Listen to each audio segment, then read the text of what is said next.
The festival of Sukkot is called the joyous festival. In fact, the Torah describes it as Zman Simchatenu, the time of our greatest joy. So the question becomes, how do we enact a feeling of joy on this festival? The rabbis tell us as follows, that in the Torah's commandments, we have two specific commandments. One, to dwell in a sukkah. And if you look at a sukkah itself, it doesn't look like the sturdiest thing. Any wind can come and knock it over. And yet we are told for 7 days, leave the security of your home, go into the sukkah, look up to the sky, see the stars, and if it rains, so be it. Be joyful.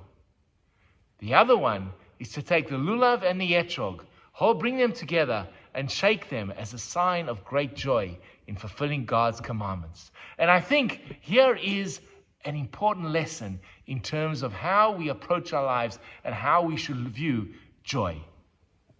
Joy is not only about what gifts do I get, how comfortable my life is.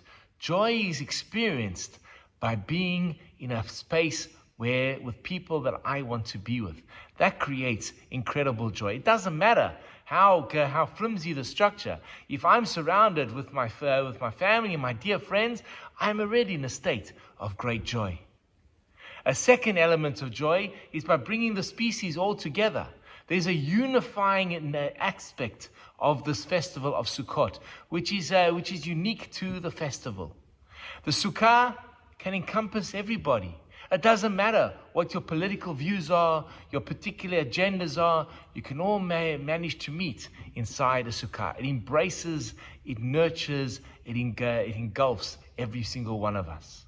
Without asking a question, what is your political ideals? And when it comes to shaking the lulav and the etrog, again, we have this idea of bringing people together, bringing the species together, holding on to them, because only by holding on to them can we truly be happy. And this is the key. The key to happiness is to be able to enjoy the presence of others, to be able to enjoy the experience of hearing different ideas, different concepts, different philosophies, and different ideologies, and being able to find the common ground that is able to unite this all together. Because we live in a world where differences are highlighted, and that which unites is diminished. There's a fascinating story about red ants and black ants, which were placed into a jar. As long as they are when they're in the jar, they have no issue with one another. But as soon as someone comes along, shakes the jar, the ants turn on each other. The red ants kill the black ants, and the black ants kill the red ants. What happened? So a shift on the outside, a tremor on the outside, made them feel threatened and turn on each other. Became factions, red versus the black. When it comes to our own lives, we have to realize the following, that there's so much more that unites us than what divides us. When I'm reading through the text in the Talmud and looking at the different arguments between the different rabbis, I notice something fascinating, that this rabbi has one position and another rabbi argues with him. But this is the only thing they disagree upon. Everything else they're agreeing upon. And even in the great arguments between Rav and Abaye, or Beit Hillel, Beit Shammai, they may be arguing on certain points, but there's so much more that they agree upon. And that is the challenge, to find that which is able to unite. What can draw us together?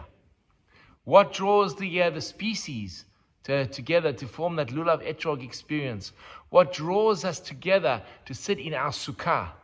Let us work on finding that which unites us, because ultimately there's far more that unites than what divides. And there's no greater joy personally than having the opportunity to learn from other people, learn from different perspectives, because certainly that enriches my world so much more. It is beautiful to note that Am Yisrael, the Jewish people, becomes Am Yisrael only with Jacob's 12 sons. It is not Am Yisrael with Abraham or Isaac. even Jacob, is only when the 12 boys become the Shiftei Yisrael, the tribes of Israel. Because the word Am Yisrael is related to Im Yisrael, with Israel. That is what is the ultimate unifier. And that's what brings us great joy. So after Rosh Hashanah and Yom Kippur, when we've gone ahead and built up and asked for forgiveness and restored the relationship, become at one with our friends and our community and our family, we can now truly celebrate that which ultimately unites us. That is the secret of Sukkot. Chag Sameach. Hi, this is Rabbi Lewin. If you've enjoyed the content of the sermons and the ideas that have been expressed in the YouTube video, please hit that first subscription button and notification bell and share the videos with friends. We'd love to grow the channel and love to engage with you. Please share your comments in the section below. I'd love to hear from you. Have an amazing day.